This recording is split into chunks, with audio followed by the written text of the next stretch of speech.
क्या आप भी कंफ्यूज हो कि अगर आपका यूएस का इंटरव्यू शेड्यूल किया गया है तो आपको कौन से सवाल पूछे जाएंगे, जो सवाल पूछे जाएंगे उसमें आपको कौन सा जवाब देना है? अगर आप भी कंफ्यूज हो तो ये वीडियो आपके लिए। नमस्कार, मैं प्रज्ञेश विनेरकर, सुखदा वर्ल्ड का फाउंडर एंड सीईओ और आपका ट्रैवल कोच की इस वीडियो सीरीज में आप सभी का स्वागत करता हूँ। आज का वीडियो बेसिकली हमारी जो क्लाइंट्स इंटरव्यू के लिए जाके आते हैं, जिनका यूएस वीजा हम लोग अप्लाई करते हैं, उनको सवाल क्या क्या पूछे गए हैं उसके बेसिस के ऊपर मैं ये आपके लिए वीडियो लेकर आया। बेसिकली ये वीडियो 3 फेज में होगा कि आपको कौन से सवाल पूछे जा सकते हैं, मतलब इंटेंट के ऊपर कौन से सवाल पूछे जा सकते हैं, आप जो यूएस ट्रैवल कर रहे हो उसके ऊपर कौन से सवाल पूछे जा सकते हैं, आपको कौन सा आंसर्स देना चाहिए, और सबसे इंपॉर्टेंट आपका फाइनेंशियल बैकग्राउंड जो है उसके ऊपर कौन से सवाल पूछे जा सकते हैं और वंस अगेन आपको उसे कैसे आंसर करना। सबसे पहला फेज है, उसके बारे में बात करते हैं कि इंटेंट क्या होता है। मैं आपको शॉर्ट में बताता हूँ। आइडियली जब आप यूएस इंटरव्यू जाते हैं, जो आपका इंटरव्यू लेते हैं, उनके मन में एक ही सवाल होता है और इसलिए ही वो आपसे इंटरव्यू करते हैं कि आप यूएस तो जा रहे हो, क्या आप वापस आओगे। ये जो इंटेंट है वो आपको क्लैरिफाई करना। अब ये क्लैरिफाई कैसे करोगे? आपको उनको बताना है या फिर आपको मिलने के बाद उनको पता चलना चाहिए कि आप इंडिया वापस आने वाले, है ना। जब तक ये उनको क्लैरिटी नहीं आता है तब तक आपका वीजा अप्रूव किया नहीं जाता है। बहुत सारे लोगों का जो वीजा रिजेक्ट किया जाता है उसका मेन रीजन यही होता है कि उनको गारंटी नहीं होता है या वापस आने वाले, है ना। सो इंटेंट इंपॉर्टेंट है और ये इंटेंट का जो आंसर्स देना है स्टार्टिंग में आपको एक क्लैरिफाई कर रहा हूँ ये आपको कैसे देना है। तो सबसे पहले आप जो भी जवाब दोगे आप में कॉन्फिडेंस होना चाहिए, है ना। आप जो भी बात कर रहे हो वो सच ही होना चाहिए और सबसे इंपॉर्टेंट आपको नर्वस फील नहीं करना।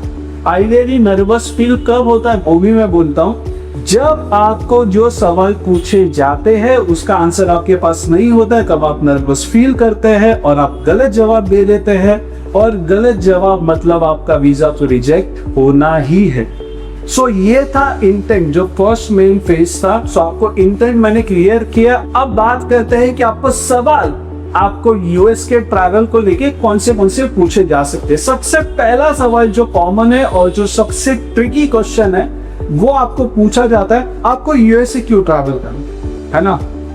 सवाल देखिए कैसा है। उन्होंने पूछा आपको यूएस से ही क्यों ट्रैवल करना, है ना। उन्होंने ऐसा नहीं पूछा आप यूएस क्यों ट्रैवल कर रहे हैं। फर्क है।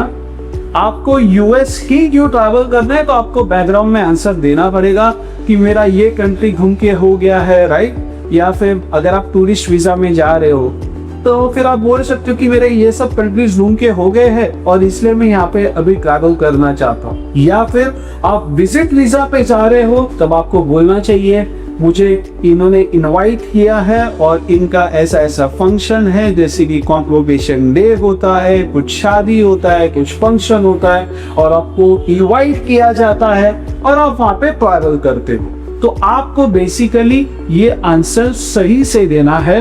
और सबसे इंपॉर्टेंट बात मैं आपको बोलता हूँ, वो जो सवाल आपसे पूछ रहे हैं ना उनका जवाब ऑलरेडी उनके पास है ना। वापस बोल रहा हूँ, वो जो सवाल आपसे पूछ रहे हैं उनका जवाब ऑलरेडी उनके पास है। सिर्फ वो आपसे क्रॉस चेक कर रहे हैं कि आंसर मिसमैच तो नहीं हो रहा है। अगर मिसमैच हुआ तो फिर रिजेक्शन कंफर्म, लेकिन सही आंसर आया तो अप्रूवल आना ही आना। Got it. दूसरा एक कॉमन सवाल पूछते हैं, आप कहाँ पे स्टे करने वाले, है ना। आप कहाँ पे स्टे करने वाले हो तो आपका अगर टूरिस्ट वीजा होगा, मतलब आप घूमने जा रहे हो तो वह क्वार्टर का नाम बोल दो या फिर सिटी का नाम बोल दो। मैं यहाँ पे 2 नाइट यहाँ पे रहने वाला हूँ, 2 नाइट आगे जाने वाला हूँ। अगर आप विजिट वीजा पे जा रहे हो तो आपको ये भी बताना है कि जिन्होंने आपको इन्वाइट किया वो कौन से सिटी में या फिर कौन से रोड में, जो भी है एड्रेस में रहते हैं। आपको वहाँ का एड्रेस बताना जरूरी नहीं है, बताया तो अच्छा ही है, लेकिन आपको सिटी तो एग्जैक्ट बताना है या फिर वो यहाँ पे रहते हैं और मैं वहाँ पे उनके घर पे रहने वाला, है ना। ये क्लैरिफाई कर रहा हूँ, आपको थोड़ा क्लियर बात करना है। और सबसे पहले इंटेंट में मैंने क्या कहा था, आपको कॉन्फिडेंस से बात करना है, आपको नर्वसनेस नहीं आना चाहिए, ये आपके ध्यान में रखना। ठीक है, आगे बढ़ते हैं। उसके बाद आपके साथ कौन कौन ट्रैवल कर रहा है, अभी उनको पता है आपके साथ कौन ट्रैवल कर रहा है नहीं कर रहा है, उनको पता है। वापस बोल रहा हूँ, उनका ये जो सवाल क्यों पूछ रहे हैं, उनका मेन पर्पस है वो पता चलनी चाहिए कि आप जो ट्रैवल कर रहे हो वो वापस आने वाले हो या नहीं। एक ही सवाल, देखो मैं अब तो वापस बोल रहा हूँ, एक ही सवाल घुमा घुमा के आपको पूछे, है ना।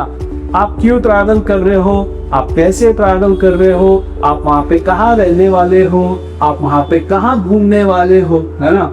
अगर आप घूमने जा रहे हो तो थोड़ा आइटनरी आपको बाय हार्ट करना है, क्योंकि आपको बोलना पड़ेगा आपको 3 नाइट यहाँ पे रह रहा हूँ, 4 नाइट यहाँ पे रह रहा हूँ, राइट। लेकिन आप विजिट पे जा रहे हो तो उतना इश्यू नहीं, राइट। और ये स्टेज में जो आपका सेकंड जो मैंने बोला है फेज है, उसमें का लास्ट क्वेश्चन है आप कितने दिन वहां पे स्टे करने वाले, right. How many days, how many months you are going to stay there, right. तो आपको तो क्लेरिफाई करना है। अभी मैं आपको एक क्यों बोल रहा, अगर आपने टूरिस्ट वीजा अप्लाई किया है और आप घूमने जा रहे हो तो आपको एग्जैक्ट डेज बताना है कि मैं 9 नाइट 10 डेज का आइटनरी ले रहा हूँ, मैं 15 नाइट 16 डेज का आइटनरी ले रहा हूँ, या फिर जब मैं घूमने जा रहा हूँ मतलब मेरे विजिटर्स के पास जा रहा हूँ जो मुझे इनवाइट कर रहे हैं घर पे आ जाओ, आपको वो भी वेरीफाई करना है मैं 20 डेज 25 डेज या फिर 1 महीना वहाँ पे रहने जा रहा हूँ।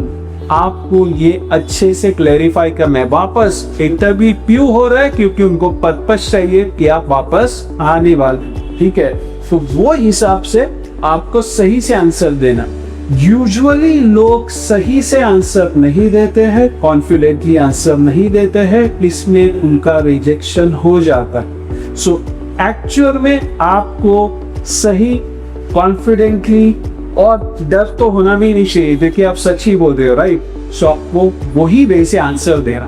अब आते हैं थर्ड फेज में, जो कि मैंने कहा था आपका फाइनेंशियल बैकग्राउंड, ठीक है। अभी ये फाइनेंशियल बैकग्राउंड का क्वेश्चन स्टार्ट करने के पहले मैं आपको बोलता हूँ वो ये फाइनेंशियल बैकग्राउंड का क्वेश्चन आपसे क्यों पूछते, ठीक है। अगर आप यूएस जा रहे हो, ठीक है, तो सबसे पहले आप यूएस का जो खर्चा है क्या आप बेयर कर सकते हो, समझ रहे हो आप। अगर आपका इनकम ही उतना नहीं है, समझिए आपका इनकम ही उतना नहीं है जो आपके एक्सपेंस को मैच हो रहा है, इसलिए वो आपसे इतने सवाल पूछे, है ना। कि इनकम क्या है आपका, हाँ, आप लिविंग के लिए क्या करते हो, है ना, वो पूछते हैं। What are you doing for your living, है ना, वो आपसे पूछ सकते हैं। आप क्या करते हो, तो आप तो आपका बिजनेस रहेगा, आपका जॉब रहेगा, आपको सही से बताना। दूसरी इंपॉर्टेंट बात, वो ऐसा भी पूछ सकते हैं आपका मंथली इनकम क्या है, आपका ईयरली इनकम क्या है। उससे 2 इंटेंट मालूम पड़ गए। सबसे पहले वापस आप जो खर्चा कर रहे हो आपके इनकम से मैच हो रहा है क्या, मतलब जो इनकम आ रहा है उसमें से आप इतना खर्चा कर सकते हो, वो रिलेट करते हैं, हाँ कर सकते हो तो अच्छी बात है, मतलब दिखना चाहिए। और दूसरी इंपॉर्टेंट बात, आप अगर यहाँ पे वापस बोलो, आप सबसे इंपॉर्टेंट चीज, आप अगर इंडिया में वेल सेटल्ड है, वेल आपका बहुत अच्छा इनकम है, आप रेगुलर अच्छे से पैसा कमाते हो, इसका मतलब आप यूएस से इंडिया वापस आओगे, है ना। अगर आप यहाँ पे ठीक से अर्न नहीं कर रहे हो, अगर आपका यहाँ पे कोई फिक्स जॉब नहीं है, आप ऐसा बोल सकते हैं कि अभी तो मैं जॉब ढूंढ रहा हूँ, और आप बोल रहे हैं कि मुझे यूएस जाना है, तो शायद आपका वीजा रिजेक्ट किया जाए।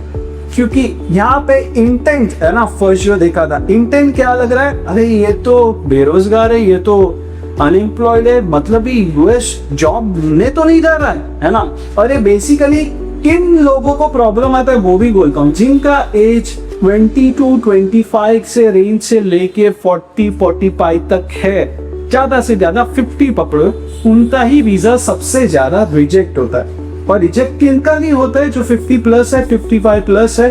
क्यों?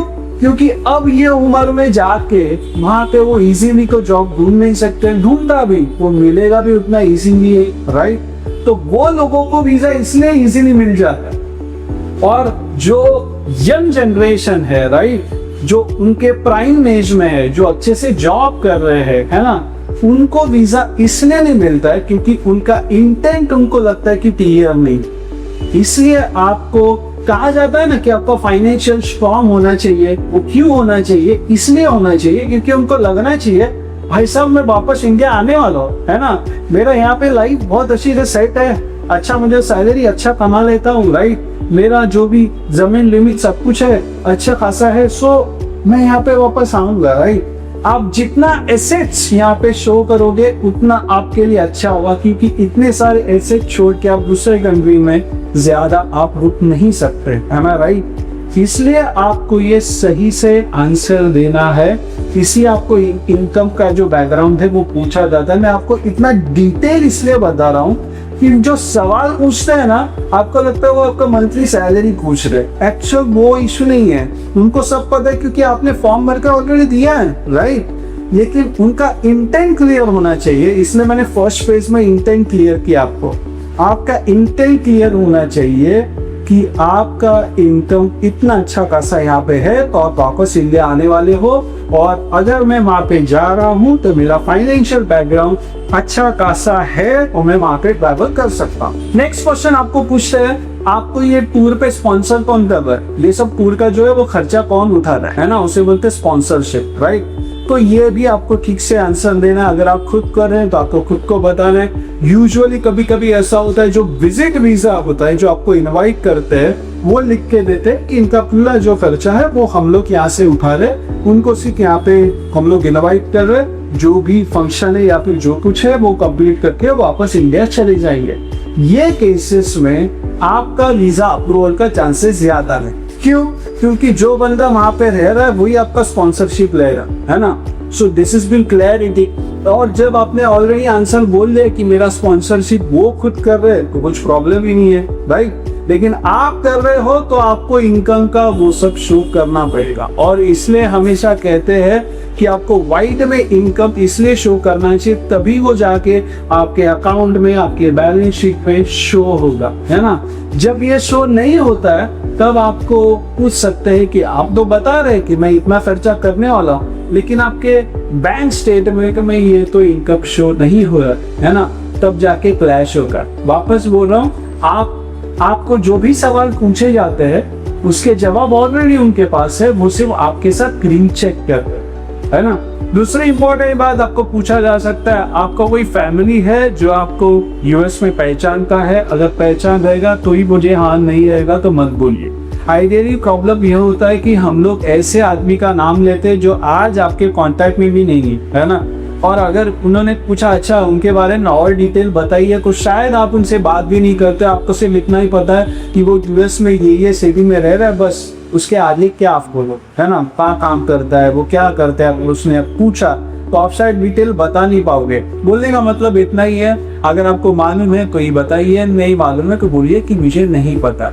आप नहीं बोलने से आप डरिए मत, उल्टा आप क्लियर बताएंगे तो आपके लिए अच्छा रहेगा कि मुझे नहीं पता, वैसा कोई वहाँ पे फैमिली नहीं है, मैं तो आईएन घूमने जा रहा हूँ, और अगर आपको इनवाइट किया तो आप बोलिए वही एक फैमिली है जो मुझे वहाँ पे पहचानता है, जिन्होंने मुझे इनवाइट किया। उसके अलावा अगर आपको नहीं पता है तो मत बोलिए, उल्टा जितना आप नहीं क्लियर नहीं बोलोगे उतना आपके लिए अच्छा रहे। और सबसे important, last but not the least, आपको ये सवाल आपको शायद पूछे ये नहीं, घुमा घुमा के ये सवाल पूछ सकते हैं। मतलब ऐसा कुछ सवाल होगा कि हम लोग आपको यूएस वीजा तो देने वाले हैं या फिर दे रहे हैं, लेकिन ऐसा आपके पास क्या है कि आप बोल सकते हैं कि मैं गारंटेडली इंडिया वापस आऊंगा।